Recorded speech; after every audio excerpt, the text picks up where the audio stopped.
Light जाना मतलब ठीक है मामला। ओ भाई फोन नीचे कर लो, थोड़ा फोन नीचे। उपस्थित गोपालगढ़ के विधायक पुष्कराधिकारी साहब, लोटा के विधायक इंदिरा जी बावरी, सम्मानित मंच, मौजूद बुजुर्गों, नौजवान साथियों, मेरे छोटे भाइयों, 5-6 घंटे हम लेट हैं और उसके बाद भी आपने दिलजोशिल अंदाज के अंदर स्वागत सत्कार किया और प्रमुख लोगों ने मित्र भाई सुनील मेघवाल, भवानी सिंह जी, गोराराम जी और नरपत सिंह जी, क्या लोगों ने पार्टी अभी पार्टी का दामन थामा, हमारे परिवार के अंदर शामिल हुए, इनका स्वागत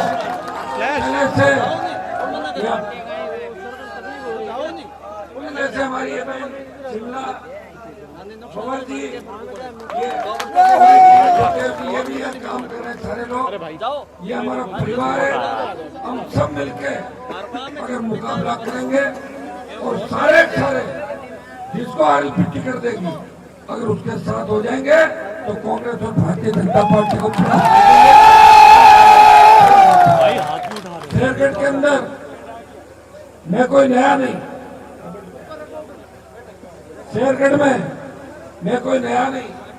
पिछले 10-15 साल से जब भी आपने मुझे याद किया, छोटे से प्रोग्राम से लेके बड़ी सभाएं आप गए हुई, दुर्भाग्य से मुंगरा के अंदर जो गैस त्रासदी हुई, हमारे छोटे बच्चे, महिलाएं किस तरह एक गलती की वजह से बहुत बड़ी विपद घटना इस देश के अंदर हुई, उसका भी आपने देखा होगा।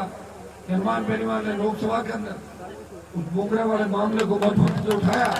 उसके बाद अन्य राजपूत समाज के साथ अन्य संगठन सारे लोग आगे आए तो चले गए, उनको तो वापस नहीं ला सकते, लेकिन सब लोगों ने प्रयास किया। उसका परिणाम ये हुआ कि उन परिवारों को सरकार से, दिल्ली सरकार से, राज्य सरकार से सहायता मिली और एक मैसेज गया कि मुंगरा एक जगह है जिसकी गूंज हिंदुस्तान की सबसे बड़ी पंचायत के लिए। भाइयों, ये आपका विश्वास है मेरे प्रति कि सर्व समाज मंच पे बैठा है और सर्व समाज इस बात को सुन रहा है। आप देखें मंचा सिंह, इंदिरा बावरी राजस्थान की विधानसभा के अंदर दाढ़ती, पुखराज गर्ग जिनकी जाति के ज्यादा वोट नहीं है भोपालगढ़ के पास, लेकिन वो आरएलपी के जवानों के माध्यम से कांग्रेस को हरा। ये जो नए चेहरे हमारे साथ शामिल हुए, प्रिया सिंह मेघवाल अंतर्राष्ट्रीय स्तर की हमारी बॉडी बिल्डर है, और जो मेघवाल समाज का है, अगर प्रिया सिंह किसी और समाज की बेटी होती अभी तक इसको सारे हक और अधिकार मिलते, लेकिन क्योंकि मेघवाल समाज की तो यहाँ के आपके नेता तो कुछ करते नहीं और दूसरे वालों का नंबर बाद में आता है। मैं प्रिया सिंह को आश्वस्त करता हूँ, जो भी प्रिया सिंह के सपने हैं, जो भी हमारे बच्चों के सपने और पहलवान बच्चों के सपने वो पूरे करवाएंगे, ये मैं विश्वास करता हूँ। वैसे अब प्रिया सिंह को तो बॉडी बिल्डिंग के साथ अब राजनीति करनी इसको राजस्थान की, आप देख ही रहे हो, थकती नहीं है। मैं इसको कह रहा था एक दिन जब पार्टी ज्वाइन की, मैंने कहा प्रिया को ऐसा कैप्सूल आता है क्या जो खा लें तो फिर भूख नहीं लगे, 3 घंटे खाना खाने में बच जाए, बहुत टाइम लगता है, 1.5 घंटे से खाना खाया कि नहीं खाया, टेबलेट ली और भागे, तो काम करते रहे। क्योंकि राजस्थान बहुत बड़ा है, इस राजस्थान में किसी ने पार्टी बना के प्रयास नहीं किया 70 साल के अंदर। इस शेरगढ़ के अंदर आप बैठे हो, शायद आप 15 साल पीछे जाओगे, 20 साल पीछे जाओगे, लगता नहीं किसी ने सोचा होगा कि नई पार्टी राजस्थान में आएगी जिसका झंडा इस कलर का होगा, जिसका बोतल का चिन्ह होगा, झंडा भी आपका होगा, झंडा भी आपका होगा। ये राजस्थान संदेश दिया। और इस पार्टी ने 2018 के लोग मेरे पर जातिवाद का आरोप लगाते होंगे, जो नजदीक से मुझे जानते हैं वो कभी ये बात नहीं कह सकते।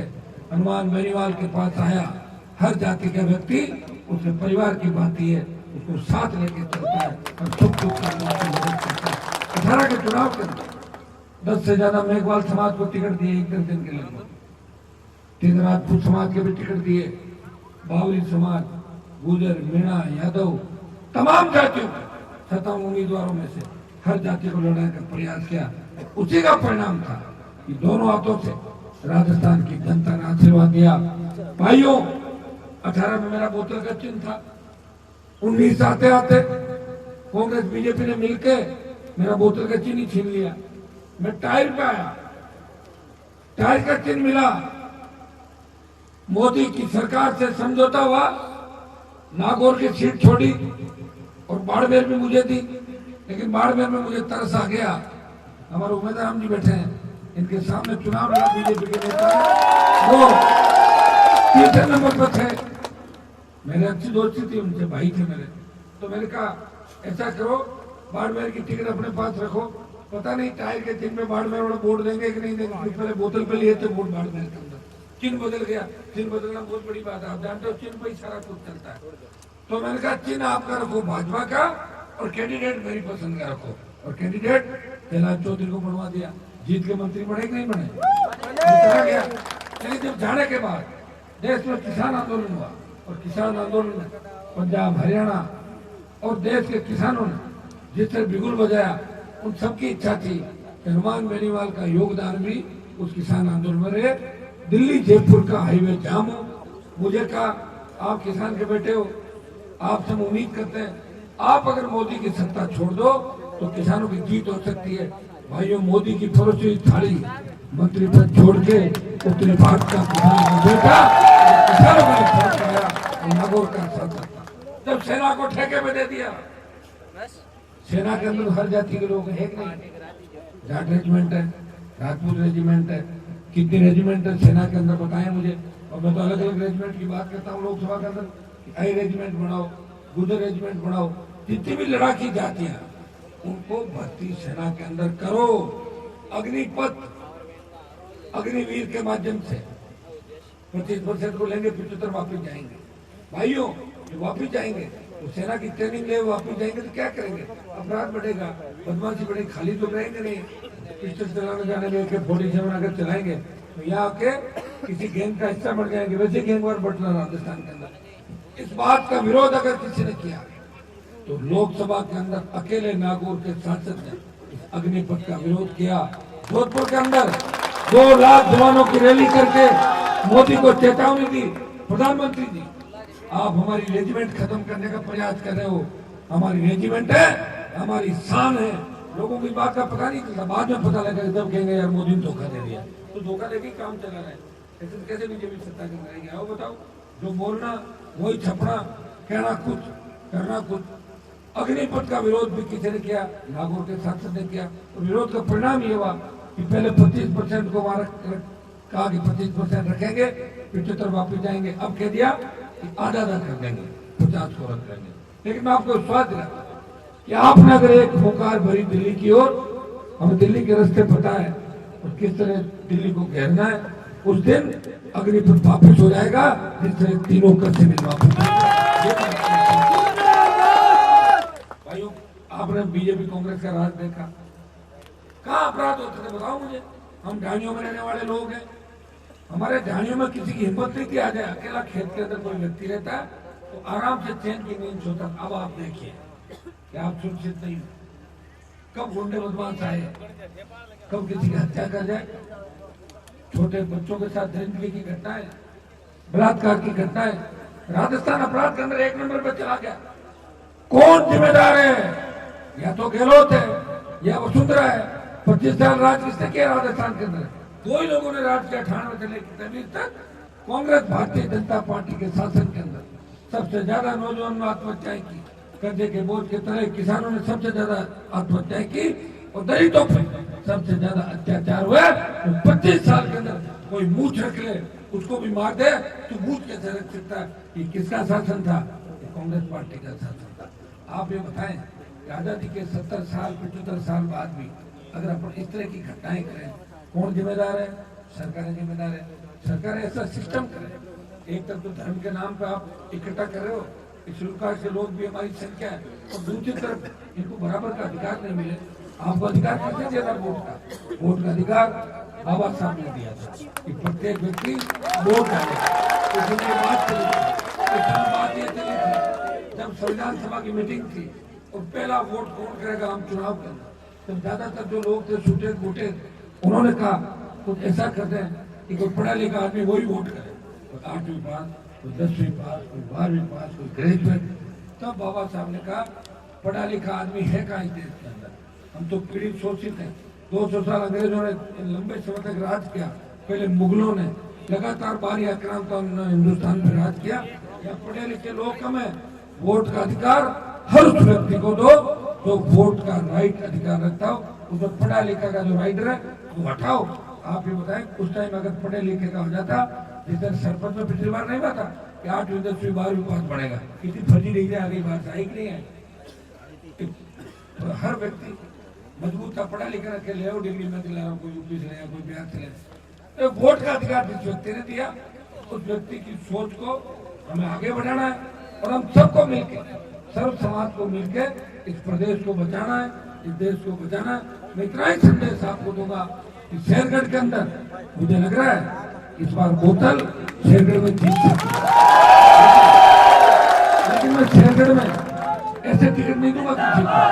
सुनो मेरी बात, रुको भाई, ऐसे मेरे से टिकट नहीं ले सकता कोई भी। मैं टिकट दूंगा, जीतने वाला होगा उसको। और जीतने वाला कौन होगा बताओ मुझे?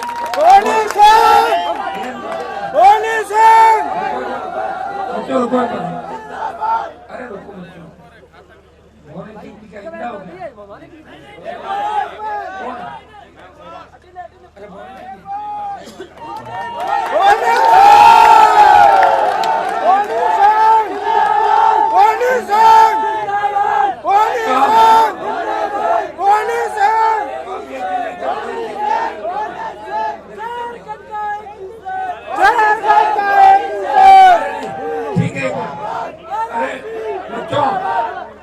मेरे सामने अगर बात नहीं करोगे तो मुझे पता क्या लगेगा टिकट कौन मांग रहा है। मुझे ध्यान भी तो लग रहा है, अच्छी बात, नारे लगा रहे हो, अच्छी बात है। क्योंकि मैं भी उस समय नारे लगाता, दुर्भाग्य से वसुंधरा ने मेरी टिकट काट दी थी, लेकिन मैंने पार्टी बनाई और टिकट दे दी। आप चिंता नहीं करें, अपने व्यक्ति के लिए नारे लगाने आवश्यक है। नारों से तो पता लगेगा कि टिकट लेने वाले कौन कौन, मुझे पता ही नहीं।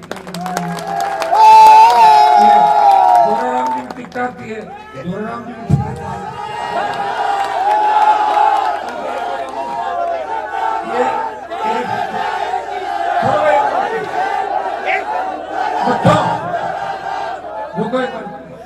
अरे अभी छोड़ दे रहे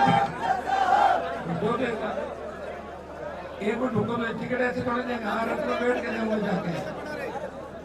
दिल्ली में बढ़ रही कांग्रेस बीजेपी की टिकट 7 स्टार रत्न बैठ के, तो थोड़ा बहुत टाइम तो दो मेरे को, ऐसे क्या करना है। राम जी भी मेहनत कर रहे हैं, सुनील ने पार्टी परिवार ज्वाइन किया, मोहन सिंह जी ने, ये हमारी शिमला भी है। सुनो, ये अभी तो 4 पार्टी परिवार में टिकट हो गए, 4 लोग RLP के अंदर। और भवानी सिंह और सुनील, ये तो दोनों कह रहे हमारे एक दे दो, हम तो कर लेंगे हमारा। तो मुझे खुशी है कि शेरगढ़ जैसी सीट पे 4 उम्मीदवार राष्ट्रीय लोकतांत्रिक पार्टी के टिकट मांगे। लेकिन आप सबको मुझे ये भी भरोसा दिलाना पड़ेगा कि टिकट तो एक को मिलेगी, और उसमें 4 के अलावा कोई एकदम से जीतने वाला हो तो कहते ना ऊपर से उतर गया। मेरे यहाँ ऊपर से उतरता नहीं कोई, मैं खुद ही देता हूँ टिकट। तो मैं ये जिम्मेदारी पुखराज जी को दे रहा हूँ कि पुखराज जी गर्ग जो हमारे MLA साहब है, ये शेरगढ़ का पूरा सर्वे खुद करेंगे एक एक व्यक्ति का। और आपको रोहावट और शेरगढ़ दोनों टिकटें कैसे करनी है, ओसिया में क्या करना है। पुखराज जी जिले के पार्टी के प्रदेश अध्यक्ष हैं, अभी थे, नई कार्यकारिणी तो प्रदेश अध्यक्ष परमानेंट रहेंगे मेरे साथ। इस काम को देखेंगे आप सबसे कांटेक्ट भी करेंगे। मेरी भी इच्छा है, देखो 25 साल हो गए, थक गया मैं, ठीक है ना, लड़ते लड़ते मेरा भी मन होता है। लोग तो मंत्री बन के बजाय मेरे सामने जिन जिन लोगों ने पार्टियां ज्वाइन करी 3-3 बार मंत्री बन गए, सायरन बजाते हुए घर के सामने निकलते हैं। मेरे समर्थक कहते हैं भाई साहब आप मंत्री क्यों बनोगे? मुझे मंत्री नहीं बना। बोले हम तो बर्बाद हो गए, पहले आपके पिताजी के साथ थे, फिर आपके साथ है, 50 साल हो गए। तो उनको मैं कहता हूँ मंत्री नहीं बनना, संतरी बन के सत्ता पे कब्जा करता हूँ। पूरी सत्ता हमारी आ जाए, और पूरी सत्ता आ जाए फिर कहने की आवश्यकता नहीं, जो आप चाहोगे अपना भी काम हो जाएगा। न तो कोई अपराध होगा, और न भ्रष्टाचार होगा, न पेपर लीक होगा, और न किसी बहन बेटी की इज्जत राजस्थान में होगी। न बजरी और रेत के, न बजरी और रेत के आपके टोले पकड़े जाएंगे, और न पत्थर से ट्रैक्टर ट्रॉली जो गरीब किसान अपना पेट भरने के लिए करता है उसको कोई नहीं पड़ेगा। क्योंकि आपको अपने खेत के अंदर सारे पट्टे ही मिल जाएंगे, खुद ही अपना काम करो, और खुद की जमीन तो खुद को छोटे लाइसेंस कैसे जारी है, ये सारे काम जब हो सकते हैं। खुद की सरकार हो, यहाँ तो सरकार के इशारे पे चलती है, उद्योगपतियों के इशारे पे, सारी सरकार पे माफिया ने कब्जा कर लिया। भाइयों बताओ, 2009 से मैं आरोप लगाता था कि गहलोत वसुंधरा मिले हुए, तब लोग कहते थे हनुमान जी जैसे आरोप लगा रहे। गहलोत ने खुद कहा 3-4 महीने पहले कि मेरी सरकार वसुंधरा ने बचाई। कागरी का देश सुना आपने? उससे ज्यादा क्या सबूत होगा? अंदाज अगर जो मैं 15 साल पहले कह रहा था, उस बात की पुष्टि 15 साल बाद हुई, जब अशोक गहलोत ने कहा कि वसुंधरा राजे ने मेरी सरकार बचाई। ये मिलाजुली का खेल राजस्थान के अंदर चला। अब भी क्या चलना बताऊं? मैं तो ऐसा व्यक्ति हूँ, एक बार किसी का हाथ पकड़ लेता हूँ, उसको छोड़ता नहीं। गहलोत का बेटा ऐसे थोड़ी आता, हनुमान बेनीवाल से गठबंधन नहीं होता तो बीजेपी किसी कीमत में नहीं जीतती। और अगर बीजेपी को गलतफहमी है तो 24 में बिना गठबंधन लड़ ले, पता लग जाएगा कि बीजेपी का उम्मीदवार कितने वोट से जोधपुर लोकसभा का चुनाव आता है। ये मैं आपको फिर 23 के अंदर हमें मजबूत लड़ाई लड़नी है। 24 लोकसभा का चुनाव है। हमारा मकसद है कि राजस्थान की सत्ता पे आम आदमी, गरीब, किसान, दलित, नौजवान, अल्पसंख्यक, इसका कब्जा हो। किस तरह नशे की प्रवृत्ति राजस्थान के अंदर फैल रही है, कोई धनी जोरी नहीं है भाइयों। ये मुझे पीड़ा है कि मैंने मेरी पूरी जवानी आपको समर्पित की राजस्थान को। इन राजस्थान की सड़कों में घूमा, 3 बार विधायक, 1 बार सांसद, पिताजी विधायक, भाई विधायक, फिर भी सारा परिवार आपकी सेवा में सड़कों में लगा हुआ। 5 बजे जाके सोना, खाए तो खा लिया, नींद आ गई तो सो गए, 9-10 बजे उठ के चल जाना। ये कोई आज का रूटीन नहीं है। मैं यूनिवर्सिटी का देखता हूँ, जमाने से मुझे याद है किन किन परिस्थितियों से लड़ा। आज जो लोग मेरे पे जातिवाद के आरोप लगाते हैं, उनको सोचना चाहिए कि मेरी कॉन्स्टिट्यूंसी में मेरे खिलाफ कौन लोग लड़ते हैं। मेरे ही समाज के एक दर्जन लोग चुनाव लड़े, 7, 8, 6, फिर भी हनुमान बेनीवाल लड़ाई लड़ रहा है। कितने 15-20 साल का इतिहास उठा के देखो, कितने परिवार थे हमारे समाज के राजस्थान में बड़े बड़े, जो चाहे जो भाषण देते थे लोग वोट दे देते। ऐसे भाषण भी देते थे कि बिजली आएगी तो करंट आ जाएगा, बजाओ ताली, ट्रेन आएगी तो चोर आएंगे, बता दिया। ये तो मैं आ गया, उनसे भी मुक्त कराया मेरे समाज को, दलितों को, दूसरे भाइयों को, और सर्व समाज को लड़ना सिखाया। मुझे राजपूत समाज के कई नौजवान मिले एक दिन, मुझे कहा भाई साहब आपने एक काम तो अच्छा कर दिया। मैंने कहा क्या? कि आपने लड़ाई की शुरुआत करी, हम बच्चों को पूछोगे, नहीं तो हमें बच्चों को कोई नहीं पूछता। हमारे पुराने जो गढ़ किले और राजा महाराजा थे वही टिकट लाते थे और वही बांटते थे। आम राजपूत की पूछ भी हनुमान बेनीवाल के संघर्ष की वजह से इस राजस्थान के अंदर हुई। अच्छी बात है भाई, सारे अच्छे लोग अगर आएंगे तभी तो ये प्रदेश आगे बढ़ेगा। और निश्चित रूप से शेरगढ़ के अंदर अगर मेघवाल समाज ये संगठित होकर कह दे कि हम वोट आगे को डालेंगे, तो मेरे पास तो 40-45 हजार वोट पड़े लग जाओ, तो आपके कपड़ा भी आ जाएगा।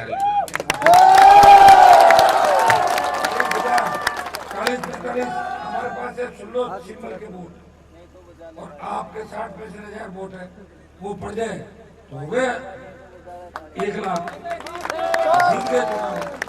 लेकिन वो आए जब वो ये नहीं मेरे वाला आ जाए आप लगे गए, समझ गए ना? पिछली बार सेक्रेट में उम्मीदवार लड़ाया था ना उन्हें, ठीक वोट है ना 12-13 हजार, ठीक है। 15 शुरुआत थी भाई, शुरुआत में 15,000 सरदार शहर में मेरे उम्मीदवार ने वोट लिए 9,000, और अब की बार लिए 47,000 4 साल। धीरे धीरे वोट 15,000 के अंदर उस समय भील समाज ही था, तो मेघवाल समाज तो बड़ा समाज है शेरगढ़ के अंदर। मेघवालों की कई बड़ी कॉन्टेंट है राजस्थान के अंदर, जहाँ मेघवाल अगर आ जाए थोड़ा सा धनर काट तो सर सीट निकल जाती है।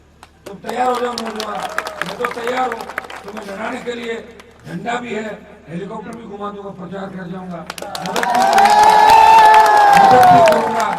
और मजा है आरएलपी का झंडा सामने हो, कोई हिम्मत नहीं की थी सरकारों की आरएलपी के झंडे वाले के सामने देख। आप पूरी ताकत और तैयारी के साथ चुनाव कैसे लड़ना, कैसे जीतना है, आप मुझे ताकत दें और मैं आपके साथ खड़ा हूं। मैं नया राजस्थान आप सबको दूंगा, जहाँ कभी किसी नौजवान को बेरोजगार जब तक आके आत्महत्या नहीं करनी पड़े, कोटा के कोचिंग में पढ़ने वाले किसी छात्र को इसलिए सुसाइड नहीं करना पड़े, उससे ढंग से कोचिंग संचालक ने बातचीत नहीं करी, काउंसलिंग नहीं करी।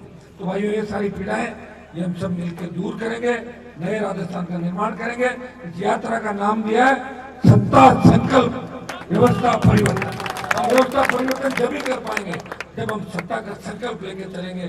7 घंटे लेट हो फिर भी आप तैयार हो। जनरेटर खराब हो गया था, मुझे लगा कि अंधेरे में भाषण देना पड़ेगा, लेकिन आपने आनंद फान में उसको भी तैयार कर दिया जनरेटर को। बताओ इसका मतलब राम साहब फिर भी कृपा हमारे ऊपर, जनरेटर ठीक हो गया। कम से कम बाबा साहब की आपने मुझे इसके अंदर सुनने में तो कार्ड में खड़ा होकर स्पीच दूं और आप मोबाइल से करो। आप सबको बहुत बहुत आपको धन्यवाद। और तमाम ये जो भाई खड़े मंच पे इनको भी धन्यवाद। सब आरएलपी परिवार हो, हिस्सा हो आरएलपी पार्टी का, नए जो आए उनका स्वागत, नए मेहमानों का। और हम चाहेंगे इस बार ज्यादा से ज्यादा जीते, क्योंकि 23 के बाद जब 28 आएगा ना तो मेरी उम्र तो बढ़ रही, साथ मैं थोड़ी रही, बहुत मुश्किल था। कई बच्चे मुझे यार क्यों मिलते हैं, कह रहे भाई साहब 15 साल पहले मैं छोटा था जब आपसे मिला था, अब तो बड़े गाड़ी पहुंचा गई, ये मिला छोटा था हो गया बड़ा, कई बच्चे मिले। इसलिए हमें समय का ध्यान रखना। इस बार 80 लाख नए वोट जुड़े, कितने 80-85 लाख। अगर वो वोट कर देंगे ढंग से, भ्रष्टाचार मुक्त राजस्थान के, नौजवानों के सपनों का राजस्थान, बेमुक्त अपराध मुक्त राजस्थान, कांग्रेस बीजेपी मुक्त राजस्थान बन जाएगी आपकी सरकार राजस्थान के अंदर। ऐसी 125-150 सीट है कि हम थोड़ा सा हिसाब से चलेंगे, उनमें से ज्यादातर सीटों पे आरएलपी का कब्जा होगा। पूरा राजस्थान मैंने देखा, मेवाड़ से लेके सरदार सेठ तक सारे उपचुनाव के अंदर राष्ट्रीय लोकतांत्रिक पार्टी ने मजबूती दिखाई और उसी का परिणाम है कि आप लोग दोनों हाथों से आशीर्वाद दे रहे हो। पूरा भरोसा जो आपने मेरे ऊपर किया, विश्वास दिलाता हूँ, आपको धोखा नहीं दूंगा। शेरगढ़ के विकास को नए आयाम देंगे, शेरगढ़ में विकास की गंगा बहेगी। शेरगढ़ में आरएलपी की अगर बोतल जीतती है, मजा ले किसी दलित दूल्हे को घोड़ी से उतार ले, ये सबने सरकार होती है और सरकार ही सब कुछ होती है। ये सरकार हमें बनानी है और नौजवान मेरे साथ है और नौजवान जिधर चलता है उधर जमाना चलता है। राजस्थान के नौजवानों ने ठान लिया अपने भाई हनुमान के साथ चलेंगे। मैं आपको विश्वास दिलाता हूँ, मैं बीच में छोड़ के जाने वाला व्यक्ति नहीं हूँ। टिकट भी बांटूंगा तो सबको एक जगह बिठा के एक एक समीकरण सुन के उकरा जी से पूरी बात करके उसके बाद ही सेंट्रल का टिकट फाइनल करूंगा, हर किसी को टिकट नहीं दूंगा। ये भी आपने फर्क है। बहुत बहुत आपको धन्यवाद।